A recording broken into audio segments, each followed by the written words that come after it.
ಸ್ನೇಹಿತರೆ ನಮಸ್ಕಾರ. ತಮ್ಮೆಲ್ಲರಿಗೂ ಪುಸ್ತಕ ಪರಿಚಯ ವಿಭಾಗಕ್ಕೆ ಸ್ವಾಗತ. ನಾನಿವತ್ತು ತುಂಬಾ ವಿಶೇಷವಾದ ಮತ್ತು ವಿಭಿನ್ನವಾದಂತ ಒಂದು ಪುಸ್ತಕನ ತಗೊಂಡ್ಬಂದಿದ್ದೀನಿ. ನೀವೆಲ್ಲರೂ ಸಾಮಾನ್ಯವಾಗಿ ಸಾಹಿತ್ಯ ಪ್ರಕಾರಗಳಾದ ಕತೆ, ಕಾದಂಬರಿ, ಕವನ, ಕವಿತೆ ಮತ್ತೆ ಸಣ್ಣ ಕಥೆಗಳು ಈ ರೀತಿ ಎಲ್ಲ ನೀವು ಓದಿರ್ತೀರಾ. ಆದ್ರೆ ಇನ್ನೊಂದು ಮುಖ್ಯವಾದಂತ ಒಂದು ಪ್ರಕಾರ ಇದೆ ಸಾಹಿತ್ಯದಲ್ಲಿ, ಅದು ಶಾಯರಿಗಳು ಅಂತ. ಈ ಶಾಯರಿಗಳನ್ನ ಕರ್ನಾಟಕದಲ್ಲಿ ಕೇವಲ ಬೆರಳೆಣಿಕೆಯಷ್ಟು ಜನ ಮಾತ್ರ ಬರಿತಾ ಇದ್ದಾರೆ. ಅದರಲ್ಲಿ ನಮ್ಮ ಚಿತ್ರದುರ್ಗದ ಹೆಮ್ಮೆಯ ಸಾಹಿತಿಗಳಾದ ಪರಮೇಶ್ವರಪ್ಪ ಕುದುರೆ ಅವರು ಕೂಡ ಒಬ್ರು.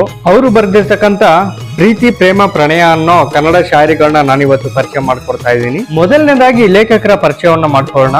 ಲೇಖಕರು ವೃತ್ತಿಯಲ್ಲಿ ಹಿಂದಿ ಶಿಕ್ಷಕರಾದ್ರೂ ಕೂಡ ಕನ್ನಡದಲ್ಲಿ ಅಪಾರವಾದಂತ ಸಾಧನೆ ಮಾಡಿದ್ದಾರೆ. ತಾವು ಶಿಕ್ಷಕರಾಗಿ, ಗಾಯಕರಾಗಿ, ಕಲಾವಿದರಾಗಿ, ಮಿಮಿಕ್ರಿ ಆರ್ಟಿಸ್ಟ್ ಆಗಿ, ಕವಿಗಳಾಗಿ, ಸಾಹಿತಿಗಳಾಗಿ, ಮಕ್ಕಳ ಸಾಹಿತಿಗಳಾಗಿ, ಹಾಸ್ಯ ಕಲಾವಿದರಾಗಿ ಹೀಗೆ ಅನೇಕ ಪ್ರತಿಭೆಗಳನ್ನ ಒಳಗೊಂಡಿರ್ತಕ್ಕಂಥವ್ರು ಪರಮೇಶ್ವರಪ್ಪ ಕುದುರೆ ಅವರು. ಇವರಿಗೆ ಶಿಕ್ಷಣ ಕ್ಷೇತ್ರದಲ್ಲಿ ಜಿಲ್ಲಾ ಮಟ್ಟದ ಅತ್ಯುತ್ತಮ ಶಿಕ್ಷಕರಾಗಿ ಪ್ರಶಸ್ತಿ ಕೂಡ ದೊರೆಯುತ್ತೆ ಮತ್ತು 2ನೇ ತರಗತಿಯ ಕನ್ನಡ ರತ್ನ ಪಠ್ಯ ಪುಸ್ತಕದಲ್ಲಿ ತಮ್ಮ ಮಕ್ಕಳ ಪದ್ಯ ಕೂಡ ಪ್ರಕಟ ಆಗುತ್ತೆ. ಬಗೆ ಬಗೆ ಆಟ ಅನ್ನೋ ಪದ್ಯ ಸಂಕಲನಕ್ಕೆ ರುಕ್ಮಿಣಿ ಬಾಯಿ ಸ್ಮಾರಕ ರಾಜ್ಯ ಪ್ರಶಸ್ತಿ ಕೂಡ ಇವರಿಗೆ ದೊರೆಯುತ್ತೆ.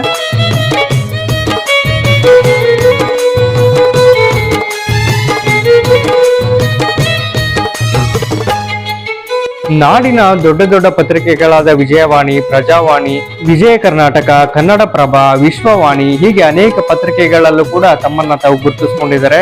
ಸ್ಟ್ಯಾಂಡ್ ಅಪ್ ಕಾಮಿಡಿಯನ್ ಆಗಿ ಉದಯ ಟಿವಿ, ಜಿ ಕನ್ನಡ ಮತ್ತು ಸುವರ್ಣ ಟಿವಿ ಮತ್ತು ಆಕಾಶವಾಣಿಯಲ್ಲೂ ಕೂಡ ಕಾರ್ಯಕ್ರಮಗಳು ನಡೆದಿದ್ದಾವೆ. ದುರ್ಗದ ಸಿರಿ, ಕರುನಾಡ ರತ್ನ, ವಿದ್ಯಾರತ್ನ, ಶ್ರೀ ಗುರುಕುಲ ತಿಲಕ ಪುರಸ್ಕಾರ, ಕರ್ನಾಟಕ ಸಾಧಕ ರತ್ನ ಹೀಗೆ ಅನೇಕ ಪ್ರಶಸ್ತಿಗಳು ಕೂಡ ಪರಮೇಶ್ವರಪ್ಪ ಕುದುರೆ ಅವರಿಗೆ ಒಲಿದು ಬಂದಿದ್ದಾವೆ.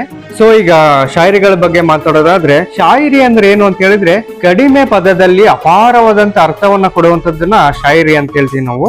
ನಾನೊಂದಷ್ಟು ಶಾಯರಿಗಳನ್ನ ವಾಚನ ಮಾಡ್ತೀನಿ, ನಿಮಗೆ ಅವಾಗ ಒಂದ್ ಸ್ವಲ್ಪ ಐಡಿಯಾ ಬರುತ್ತೆ. ನೀ ನಕ್ಕಾಗೆಲ್ಲ ನಿನ್ನ ಮಾರಿಯಾಗ ಪೂರ್ಣಚಂದ್ರನ ದರ್ಶನ ಆಗತೈತಿ ನನಗ.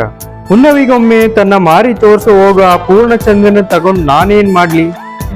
ಅಂದ್ರೆ ಹುಣ್ಣಿಮೆಗೆ ಮಾತ್ರ ಬರೋ ಪೂರ್ಣಚಂದ್ರನ್ ತಗೊಂಡು ನಾನೇನ್ ಮಾಡ್ಲಿ, ಪ್ರತಿನಿತ್ಯ ನೀನು ನನ್ನ ಜೊತೆಯಲ್ಲಿ ಇರುವಾಗ ಅಂತ ದೊಡ್ಡ ಅರ್ಥ ಕೊಡುವಂತ ಚಿಕ್ಕ ಶಾಯರಿ ಇದು.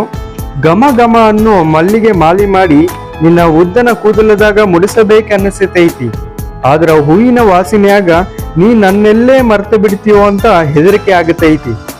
ಅಂದ್ರೆ ಗಂಡ್ಮಕ್ಳಿಗೆ ಯಾವಾಗ್ಲೂ ಒಂದು ಪೊಸೆಸಿವ್ನೆಸ್ ಇರುತ್ತೆ. ತಾವು ಪ್ರೀತಿಸುವವರು ಯಾವಾಗ್ಲೂ ಅವ್ರ ಬಗ್ಗೆ ಅಟೆನ್ಷನ್ ಕೊಡ್ಬೇಕು ಅಂತ, ಯಾವಾಗ್ಲೂ ಅವ್ರನ್ನೇ ಗಮನಿಸ್ತಿರ್ಬೇಕು ಅನ್ನೋದು ಒಂದು ಪೊಸೆಸಿವ್ನೆಸ್ ಇರುತ್ತೆ. ಅದೇ ರೀತಿ ಈ ಮಲ್ಲಿಗೆ ಹೂವು ಮುಡ್ಸಿದ್ರೆ ನೀನೆಲ್ಲಿ ನನ್ನ ಮರ್ತು ಬಿಡ್ತೀವೋ ಅನ್ನೋದು ಈ ಶಾಯರಿಯ ಒಳ ಅರ್ಥ.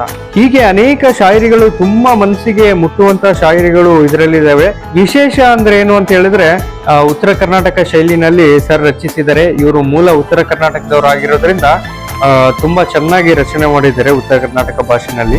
ತಾವೇನಾದ್ರೂ ಈ ಪುಸ್ತಕ ಕೊಂಡ್ಕೋಬೇಕಂತ ಹೇಳಿದ್ರೆ ಈ ಕೆಳಗೆ ಕೊಟ್ಟಿರ್ತಕ್ಕಂಥ ನಂಬರ್ಗೆ ನೀವು ಡೈರೆಕ್ಟ್ ಮೆಸೇಜ್ ಮಾಡಿ ಅಥವಾ ಫೋನ್ ಮಾಡಿ ನೀವು ಈ ಪುಸ್ತಕವನ್ನ ಕೊಂಡ್ಕೋಬಹುದು. ಇನ್ನೊಂದು ಶಾಯರಿಗಳನ್ನ ಓದ್ತಾ ಇದ್ದೀನಿ. ಬೆಳಗೋ ದೀಪ ಮಣ್ಣಿಂದೋ ಬೆಳ್ಳಿದೋ ಬಂಗಾರದ್ದೋ ಅನ್ನೋದು ಮುಖ್ಯ ಅಲ್ಲ, ಕತ್ತಲದಾಗ ಅದು ಎಷ್ಟು ಬೆಳಕ ಕೊಡುತ್ತೈತಿ ಅನ್ನೋದು ಮುಖ್ಯ. ಹಂಗ ಪ್ರೀತಿಸಿದವರು ಬಡವರು ಶ್ರೀಮಂತರು ಅನ್ನೋದು ಮುಖ್ಯ ಅಲ್ಲ, 4 ಮಂದಿ ಮೆಚ್ಚುವಂಗ ಬಾಳೋದು ಬಹಳ ಮುಖ್ಯ. ಇದರಲ್ಲಿ ಎಷ್ಟು ಒಳಾರ್ಥ ಇದೆ ಅಂತ ಹೇಳಿದ್ರೆ, ಈ ಒಂದು 5-6 ಸಾಲಿಂದು ಒಂದು 5-6 ಪೇಜ್ ಬರೆಯುವಷ್ಟು ಒಳಾರ್ಥ ಈ ಶಾಯರಿನಲ್ಲಿದೆ. ಪರಮೇಶ್ವರಪ್ಪ ಕುದುರೆಯವರ ಇನ್ನಷ್ಟು ಕೃತಿಗಳಿಗಾಗಿ ಈ ನಂಬರ್ಗೆ ಸಂಪರ್ಕಿಸಿ. ಇನ್ನೊಂದು ವಿಶೇಷ ಪುಸ್ತಕದ ಜೊತೆ ನಾನು ಮತ್ತೆ ಬರ್ತೀನಿ. ಎಲ್ರಿಗೂ ನಮಸ್ಕಾರ.